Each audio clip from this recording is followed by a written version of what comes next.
So, to be honest, I'm not exactly happy with it. It is aluminium, but that's all about it's got going for it. It's probably going to look better on camera than it actually does in real life. To me, it looks a little bit faint. What I'm going to try and do is break it up a little bit, and I'm going to try and add a little bit more shine. So what we're going to use is the Dural aluminium, which in testing, I just remember it being a little bit more bitey, shall we say. It had a bit more sort of silverness to it. Okay, now I'm not going to come in here hitting this with chrome because I don't think that'll work for a minute. Okay, but what we do want to do is try and just break this little guy up a little bit. So what we're going to try and do is hit it with multiple shades. Alright, so we're just going to try and calm this down just a little bit. Now this isn't exactly playing ball, if I'm honest. I don't know if it's my needle's not seated correctly, but whatever it is, the bite point, or the point where the paint comes through, isn't where I'm thinking it should be. And as you can see, it's very spitty, stoppy, starty, not brilliant, but we'll persevere. So what we're going to do is, I'm not going to follow panel lines and stuff like that, I'm just going to try and break this up. So what we're going to do is start at the front, I'm going to work across, okay, and we're just going to do up and downward motions, just to try and break this up. Okay, and we're just going to sort of swirly motions and just to try and get in here. And this is purely just to help darken this thing down and to sort of break it up a little bit. So we're just going to try and hit it in some areas and all over. Okay, and then we're just going to give it a light blow in right the way over it. Okay, so I don't know how well it will show before we dry this off. Okay, so we're just going to do the same on the other side. So, okay, quick up and downs. This is just to give that look of a tube.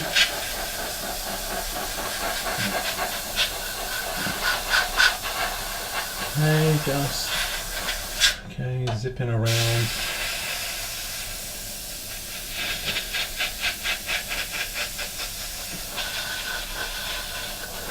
Okay, and then we are literally just going to filter it in, or just blend it in, just by a couple of passes right over the top. Okay, so just a few more just down the sides. I'm hoping what this will do is the difference in the colour will hopefully show through a little bit and it will pick it up. Alright, so we're just going to hit this with a dryer.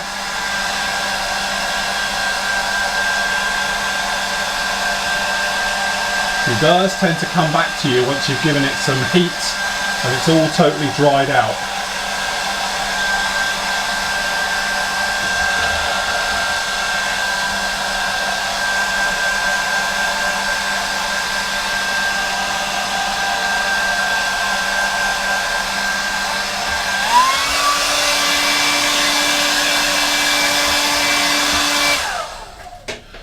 Okay, so let's have a look-see. Now that's looking a little bit more shiny. Okay, so as you can see, we've done the underside already, to be honest. Okay, not looking too bad at all, not looking brilliant, but I'm happy with how that's transitioning, shall we say. Okay, we're sort of getting there.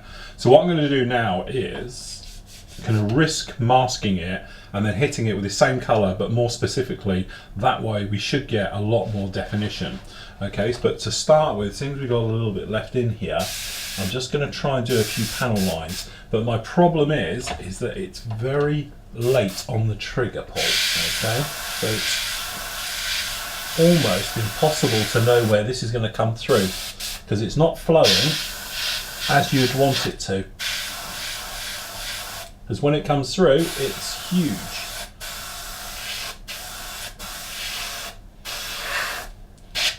Okay. And obviously this has had so many coats now that everything's sort of just beginning to fade off. But you might be able to see we're getting some different hues and shades coming down in here now.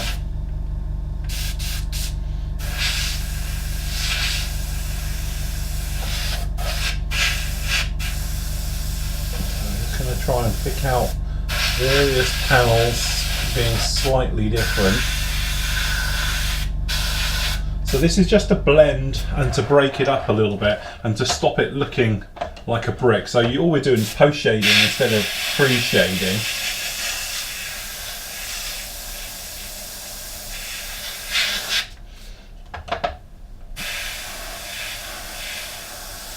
But the thing is, I have to say I don't like spraying this finely. It doesn't like it.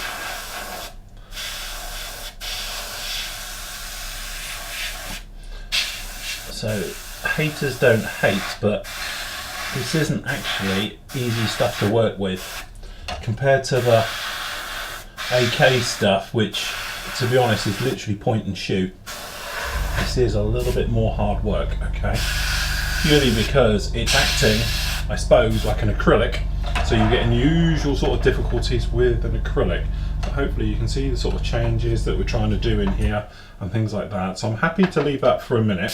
What I'm going to do is I'm going to clean out the airbrush, purely because I want to keep it flowing nice.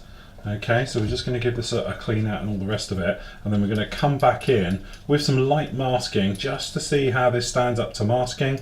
Alright, and then we're going to see exactly what happens and see if we can actually get this stuff to look a little bit more, for want of a better word, metally, because at the moment it's looking very silvery, but it's looking acrylic. It looks like an acrylic, which on Buster, I must admit, we didn't have this as much. Now we're using it in the real world, it's not exactly playing ball, alright? But we're not out of the woods yet. There's a couple of things I want to do to this, okay?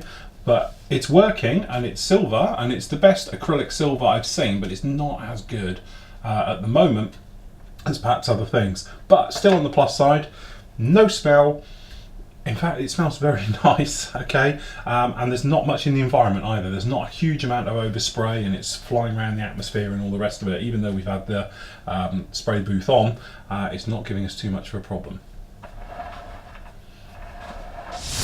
Okay, so as you can see, looking pretty good. Definitely looks a bit better now we've broken it up just a bit with this different colour. I think it's a better colour, if I'm honest. It's more of a darker colour, and it's going to lend itself better to weathering, okay? So what we've done, we've got some normal 6mm tape, which, to be honest, I think is probably going to be too small for what we need. So we're going to grab the thicker one for a minute.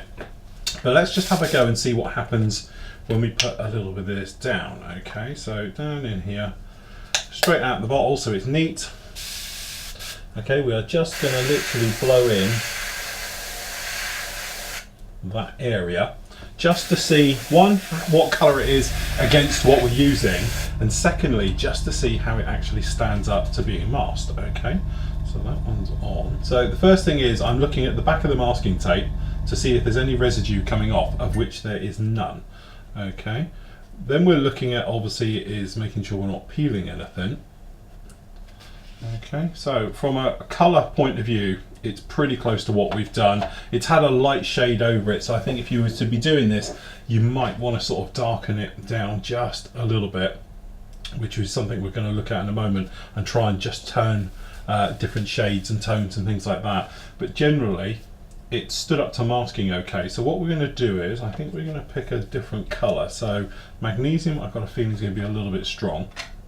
What we've got to do, obviously, is mask up the tail. So we'll mask up the tail just to see. Now, it's the last two rings of technically the exhaust. Okay, so what we're going to do is, I think to start with, we're just going to run some tape just down here.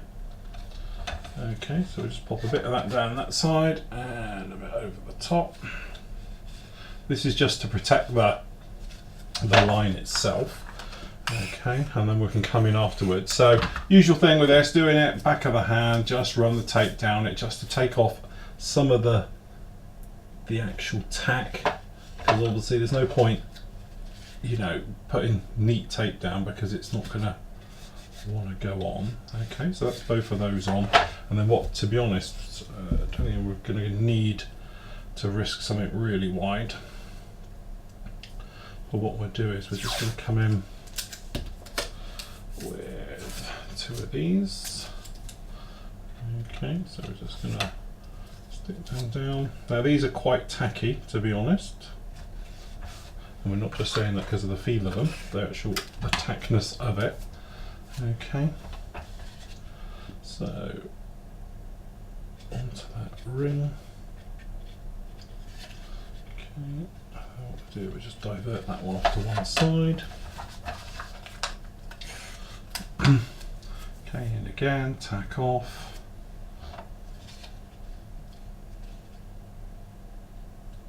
Okay.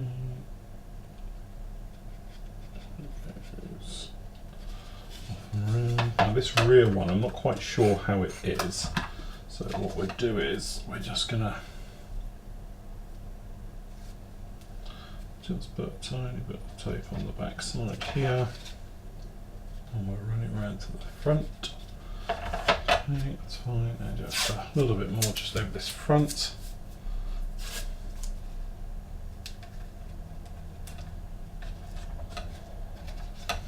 Okay, I think that'll be fine for what we need. So this is our target area, just down in here. So we've got exhaust manifold, which has this sort of goldy hint to it. You can see it in the bottom of the bottle there, just like that. This is what we want to get off. But again, making sure you mix this up well, because as you can see, it's just sat in there doing nothing. And obviously if you don't get it, it's going to take all the stuff. So what I'm going to do is, this is the one here. We're just going to tip this back for the minute. We're probably going to come back to this colour, to be honest, as a highlight, to do a little bit of weathering and things like that in there with it, because I do like it. It's almost a better colour. It's more like an aircraft feel to it. Okay, so as you can see, this colour is a lot different.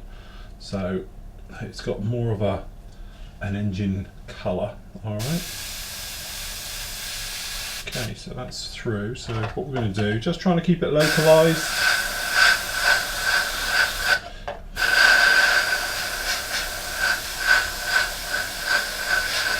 So remember, we're trying to sort of shade with it. We're not trying to change everything. It's literally just a shade difference in colour.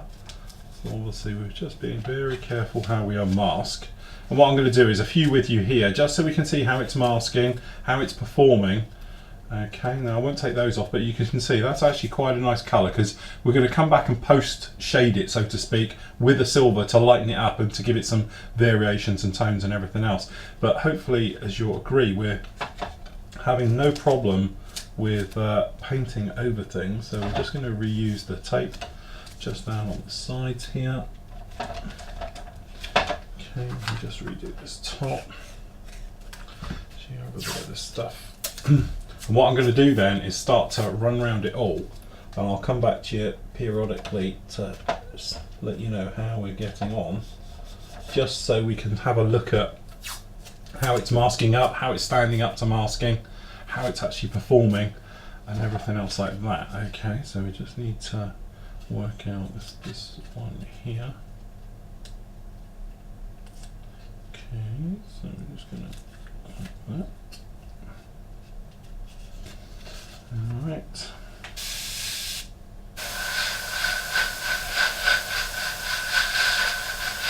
So again, when you're doing all your metallizers, it's all about shading.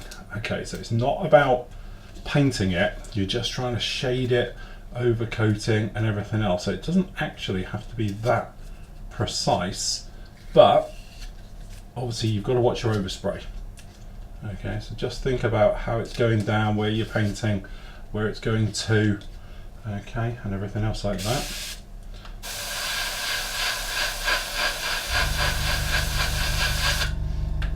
Okay, right, so let's whip these guys off. And actually, I'm being quite firm with it. I've got good belief in that this won't let me down and isn't going to suddenly peel off everywhere. Okay, considering we've got multiples down there and everything else like that, as you can see there's that exhaust on there. Alright, so what I'm going to do is I'm going to pop round it now, mask it all over the bits and pieces using just the techniques, putting it down, spray it on different colours, and obviously we've got various things down here. So we've got a sort of a dull aluminium, we've got an aluminium, we've got this one that we like is more of the shiny one, we've got steel which I think is going to be too dark, and obviously we've got magnesium, things like that. So you could pick out different shades for different areas, different panels. And then what we're going to try and do nearer the end is actually come together and try mixing these so we can see exactly what we get with different shades and different hues and stuff like that. But so far, so good. Okay, it's not brilliant, but we've been able to mask it. Don't forget, this is real-time testing as well. We're only half an hour between different coats and things like that, and we've masked it. And also we've got zero lift You might notice down here on these guys down here, we've actually got nothing showing, no silver, so it hasn't actually pulled off or anything else, just like the others have. But there we go, we're getting there. I think we might be onto a winner. Okay, so we've been doing some experimenting, as you can probably see, or hopefully see. I know it's very difficult under here with the silver. Now, the one thing I've learnt is thinning this stuff has made a massive difference. So what we've got down in here, custom mix, it's 50-50 with the, not that one, that's horrible colour, with the dural aluminium, which is this sort of, you know, very high polished one, okay, and a little bit of magnesium. Then we thinned it 50-50. Now it does go ballistic in the colour cut, but honestly it's one of those things, you have to trust me, it does thin and it does work. Now we can get the air pressure very, very low and we can start to actually blow in panel lines. So what we're actually doing here is post shading, okay? Now there's quite a few areas, okay, but the great thing is with this, once you get it to flow and work, cleaning your nozzle and your needle and everything else is essential on this, because you get any type of build up, it's very high pigment flow, it can start to stop and start and all the bits that go with it. Okay, so here we go, you see, you're putting it down nice and thin, front edge, just around the back here. I say, once you get this going, it's fantastic, and the great thing with it is it's actually reacting better. So when we say by better, it's actually giving us more of a better feel, look, and everything on the entire model, okay? So I put it everywhere, and to be honest, it's a little bit strong at the moment. So what I'm going to do now is just give it a quite dust over, just to see what we get.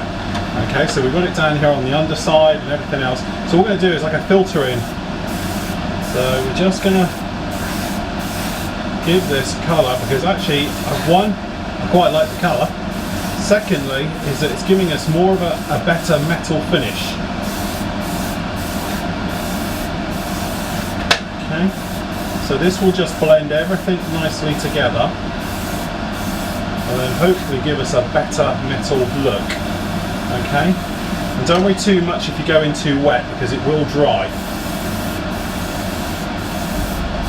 This hopefully will just knock back all that shading work we've just put on and then give us a nicer look. And again, don't panic straight off the bat, because give it a couple of minutes to dry and it will start to come back again. Okay, in any areas where you've got a little bit too much going on, then just give it a hit and you can knock it back. And there we go, this is looking a lot more shiny, a lot more metally, and it's closing the gap, if we're honest, on the AK stuff. Because I'll be honest with you, when I first started this, I was thinking this is horrible, this is stupid, I should be using the AK stuff. Actually now it's coming back to life. So what I'm going to do, get the hairdryer out on this, dry this back and see exactly what we got.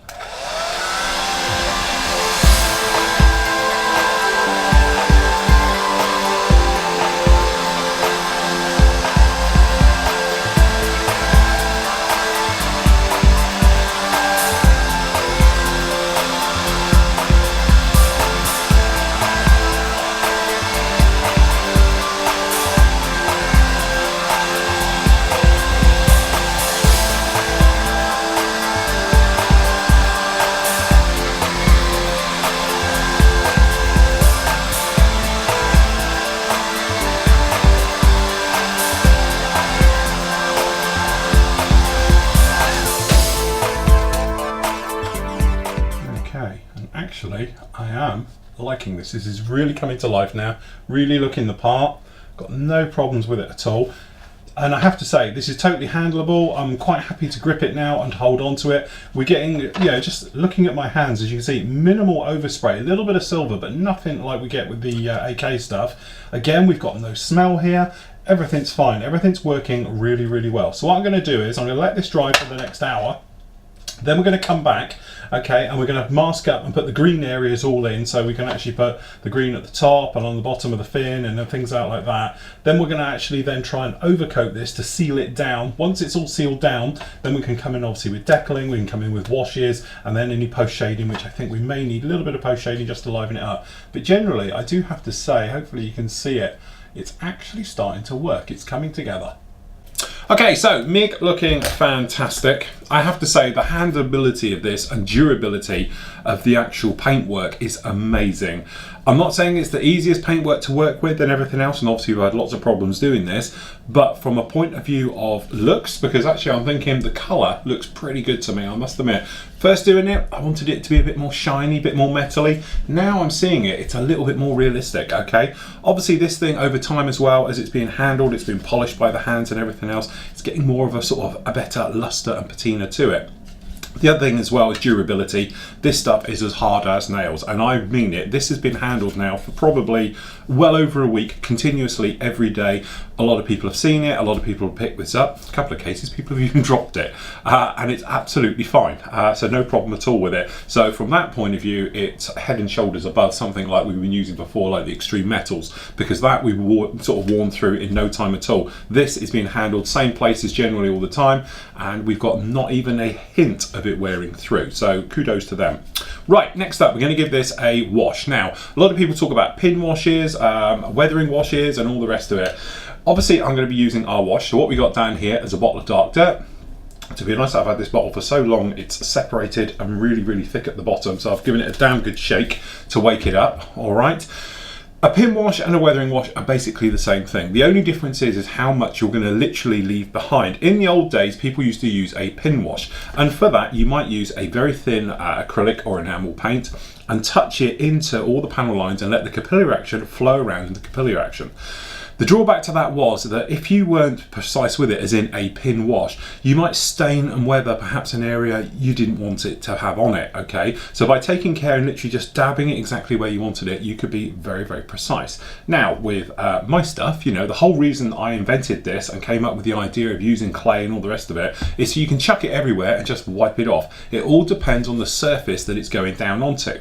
Now, for instance, with this one, because it will come off of literally anything barring dead flat finish, you don't have to worry about it too much. It all depends on how you remove it, as we'll talk about in a moment, i.e. how much you rub it, how moist it is, will depend how much comes away. If you wanted though a straightforward, very pin wash, if you like, just the panel lines, no weathering anywhere else, then you probably want to go down the route of going over a gloss coat. So you could gloss this. To be honest, I'm going to go right over this and the decals without sealing it.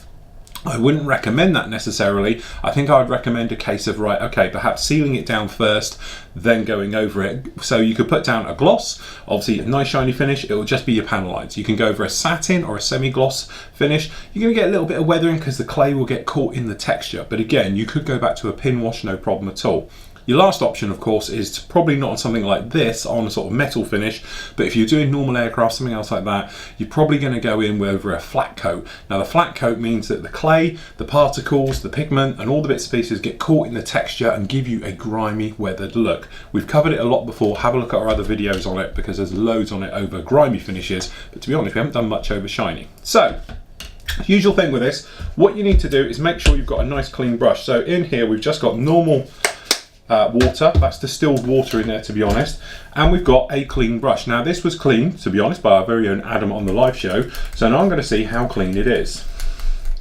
So as you can see, and this isn't any disrespect to Adam at all, it is brush cleaning abilities and all the rest of it, but as you can see, the water is in fact dirty. This is because all brushes by their nature usually have some type of something in it, okay? And you can see that water is no longer clear by a long shot. Now, if you was to put this brush with whatever's on it, so it's probably got brush cleaners and all the rest of it, into your wash pot, it can affect the clay inside it. What happens is, to be honest, you may have used our wash in the past and you find it lumps up, goes gritty. What happens is that affects this. So what happens is you put your brush in, the particles of this come off, they go into there, the microscopic, and we are talking microns here, of the clay and the pigment clump to that, causes it to fall out of suspension and you end up with grit down the bottom. There is a way around that. A little bit of washing up liquid, dishwater soap, into here. Give it a damn good mix, we'll break it again, and it should then flow quite nicely. But this is the thing. So all those times guys say to me, it's gone horrible, that is because this was a clean brush, technically very clean, but look what we've got out of it. Okay, so that's pretty horrible. So you want to make sure your brush is clean. The other thing you can obviously do, let me just grip this. Okay, now we know it's basically clean, is decant it, all right? So to be honest, we use another one. So what we've got over here is a little, just one of these disposable shot glasses. This has had a damn good mix, to be honest, because it had gone very thick in the bottom. We're not going to need gallons, so we just tip it into the bottle. Now, obviously, you could do other colours. We said before, we've got a grey, we've got a black, we've got a brown, we've got a rust, we've got a light, and we've even got, a sand. Okay, and all these colours you can mix them to make any shade you want, or just use any colour. But as you can see down here, it's on the side of the shot glass. It's nice and smooth. It's not gritty at all, and all the rest of it. But by taking it out here and using it on there, you're fine. Again, don't tip this back into your bottle. So just put in exactly what you need, or a little bit less, and you can always add to this, but you don't want to have too much left over and then tip it back in there, because the contamination from the brush will go in. The reason it is so not forgiving, should you say, is because it is so pure. Literally, there is only 4 or 5 actual elements that go into making this, and it is very natural. It's all natural. There's no nasties, no chemicals, no nothing into it. So, usual thing, we just load up the brush like this, very straightforward this, and we brush it on. Okay, now you want to keep this quite even. You could put it on through an airbrush, but we said before, on aircraft it's a little bit overkill. But what you want to do is brush this on. Now, if you get in a situation where it's beading up, okay, and it's not sticking to the model at all, and it's literally just, you know, bubbling off, it can't break the surface tension, the chances are is your painting is so good, okay, that it can't actually get a grip, okay, and because it can't get a grip, it literally just flows off. Now, easy way is just to add a couple of more drops of washing up liquid or dishwater soap to your mix, and that will help break the surface tension. But even on here, make sure you go over the bars around the canopy and everything else. Now, as I said, this isn't so much a problem on a gloss coat like this, on a shiny finish, but if you were doing it over a flat, just make sure you go absolutely everywhere, because it's not going to stain as such, but it's going to weather everything very evenly. And as you can see, it's going all over here, and it's going down. If you've got lots of riveting, just give it a bit of a rub over the top like this. This will just help it get into all the nooks and crannies, all those recesses, all those details, and everything else like that. Now, I'm not expecting, to be honest, great things here, because this has had so many coats of different things. I've got a feeling that any very fine detailing we've probably flooded. Okay, but there's a couple of little tricks we can do, which we'll show you a little bit later on if we do need them. Basically, we rescribe through the paint and then put the wash over the top. But as you can see, we've got this nice oily brown colour. Now, this is our dark dirt. It's been around many, many years now. I call it the jack of all trades. If you used to do it with black, it would look very sort of anime, very sort of cartoony, and too strong, especially on something like this where it's a metal or white or very light greys, things like that. I don't think it's a very realistic colour. But that said, you know, if you do want to go for something like that, sort of sci-fi-ish and all the rest of it, then knock yourself out. It will give you a great finish. Personally, I like to use the dark dirt. I use it probably 95% of the time on all my aircraft modelling, purely because it's strong enough so you can see it, strong enough you get a good appearance from it, but it's not strong enough to sort of detract from the rest of the model. Okay, so we're just going to put this on. Okay, now the other thing to remember is obviously when you're putting this on is to make sure it goes on a totally, and when we say totally, I really mean it, dry surface. Okay, so make sure your paintwork's had a long time to dry, because again, every time it's had a problem with this stuff and it's staining as it's called and all the rest of it, it is because of that. Don't forget, this stuff cannot physically stain because there's nothing to stain in it. There's no stain in there, okay? So what we're gonna do is let that totally dry. It's gonna take around about 20 minutes, half an hour, but again, it's not a problem with this stuff. If you wanted to, you could leave this down now on for weeks on end, months, and in testing when we were doing this in the early days, we even left some of this on in broad sunlight being bleached to hell and all the rest of it for 6 months before this product was released onto the market fully, and it was absolutely fine. We had another instance where this was left on a garage roof on a B17 for 3 months in all the weathers. Then we brought it down and we wiped it away and it still comes off. So there's no point saying it's stuck to my model. It's your surface. It gets stuck in the surface, the texture and everything else. You might see already we are starting to dry it on the top. Okay, but what we're going to do, leave that, give it, say 20 minutes, half an hour, we'll come back and then we'll see exactly what we got.